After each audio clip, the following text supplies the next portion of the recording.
taab hordhac ahaan muxuu yahay taab janalkan maxaa muwaadiic bixiya maxaa laga faa'iidaa ayaan uga hadli doonaa muuqaalkan yar ee kooban. Tab waa janal ka hadla barashada tiknoolajiyadda ama information technology, xalinta ciladaha ku dhici kara isticmaalaha inta uu ku jiro adeegsiga tiknoolajiyadda xagga ganacsiga. Maanta ganacsiyada intooda badan technology ayaa lagu fuliyaa. Ganacsi kasta ee maanta jira intiisa badan ee caalamka waxaa lagu maamulaa, looga shaqaysiiyaa, caqabadihiisana lagu xaliyaa technology. Marka waa qasab dadkaas ganacsiga ku dhex jiray inay cilado la kulmi doonaan, inay u baahan yihiin in xal badan laga helo.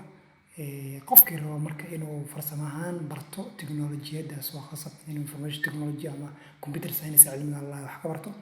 Marka ciladahaas qayb ka mid ah soo gudbin cashir ahaan janalkan qofkii technology raba waxaa uga faa'iideysan karaa. Intaas buu uga faa'iidi karaa qaybaha kala duwan ee technology-gaana ka uga hadlaynaa. Nooc walba noqoto nooca birteedii cilada ku dhacay tahay haddii tahay mid ku dhacay softwares kala isticmaalay kala duwan ee ka kooban yahay shirkadaha kala duwan ay isticmaalaan internetkii applicationada cusub ee soo baxa maalin walba noocyo ka mid ah oo dadku rabaan in ama dadka loo xiran ay rabaan in wax laga soo gudbiyo. Inaas ayaan ku taaban doonaa qaybahaas oo dhan. Wuxuu kale ka hadli doonaa xayeysiinta digitalka ah. Maadaama maanta adduunka intiisa badan wax lagu xayeysiiyo qaab digital ah oo laga soo gudbiyo qaabkii hore ee traditionalka ah oo maanta si online wax lagu xayeysiiyo in qofku barto janaliska kala duwan ee wax lagu xayeysiin karo si uu u isticmaalo ganacsigiisana uu horumariyo, shaqadiisa uu horumariyo ama isiga uu qaybo kala duwan oo kale ama u isticmaalo. Janalkeena cashiro badan ayaad uga bogan doontiin oo la xiriira digital marketing-ka. Qodobka saddexaad ee janalkan soo gudbi doono waxaa ka mid ah aadna muhiim u ah technology-ga la xiriira laftirkiisa, laakiin waa field madax bannaan oo si gooni loogu takhasuso. Waa diiwaanada iyo maareynta macluumaadka.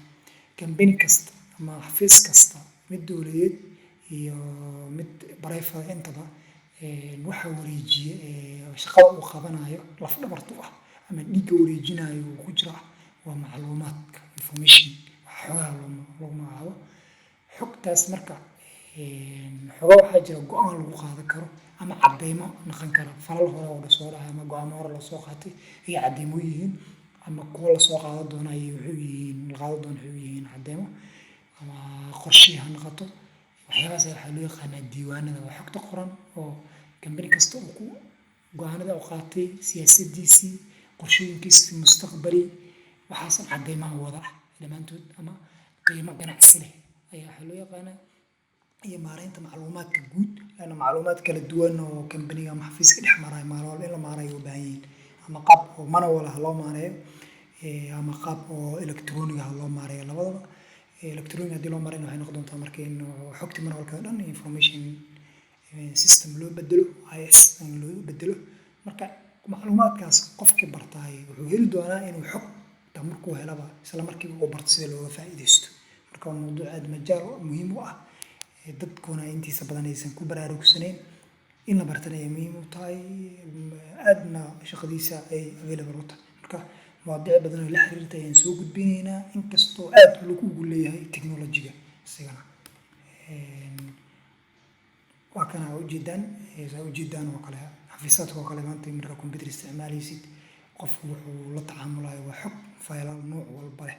Marka xafiiskaaga horumarintiisa iyo ganacsigaaga horumarintiisa waxay ku xiran tahay sida xogtaada u maareyso una isuguna aadiso helitaankeedii, isku aadinteedii, nidaaminteedii dhammaan.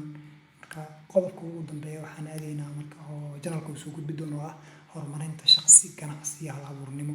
Intaa ku dhex jirtid ama qofka uu ku dhex jiro technology-gan ama ganacsiga uu ku dhex jiro caqabado tiro badan ay soo wajihi doona. Marka si caqabadahaasi loo qorsheey lahay ama uga hortagi lahay markasta wuxuu u baahan yahay qorshe ama goals inuu leeyahay qofka technology ka shaqeynaya ama ganacsiga ka shaqeynaya isku u tiigsanayo iyo dadka loo shaqeysto ku xiran. Marka waxyaabahan hal abuurnimada laana technology-ga iyo business-ka aad ugu badan yihiin inuu qofku uu la yimaado maskax iyo hal abuurnimo isaga inuu ganacsi abuurto oo isku tashtaa. Marka qaybo badan oo dhiirigelimo iyo waxyaabo badan oo qofka ku dhiirigelinaya inuu si qorshooyin samaysto iyo wax isku dayo ayaan kusoo gudbi doonaa channelkeena uga boodi doontaan.